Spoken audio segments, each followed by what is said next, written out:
Olympics update naman tayo. Papalapit na ng papalapit ang Paris Olympics at kasabay ng puspusang ensayo ng ating mga pambato, patuloy rin ang kanilang natatanggap na suporta dahil kamakailan, 4 sa mga itong nakatanggap ng financial assistance. Ang buong detalye tutukan sa report na ito.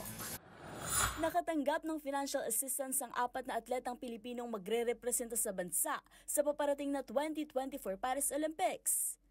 Ang incentives ay mula sa opisina ni House Speaker Ferdinand Martin Romualdez, kung saan nabigyan ng mga boksingerong sina Nesty Petesio, Hergy Bacyadan at Ira Villegas, kasama rin ang fencer na si Samantha Catantan. Matatandaan una nang nakatanggap ng nasabing assistance ang mga gymnast na sina Levi Jung Rui Vivar at Carlos Yulo, weightlifters na sina John Senisa, Elrin Ando at Vanessa Sarno, at ang rower ni si Giovanni Delgaco.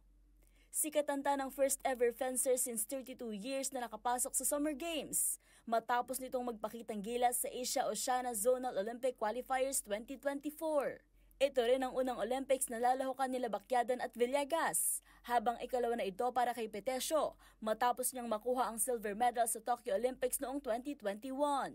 Nasa 15 atletang Pinoy ang puspusang nag-e-ensayo matapos makuha ang slot sa 2024 Paris Olympics, at inaasahan pa itong madagdagan sa mga susunod na linggo. At yan ang mga latest updates sa mundo ng sports. Para sa MBC TV Network News, ito si Mili Borja, sama-sama tayo, Pilipino.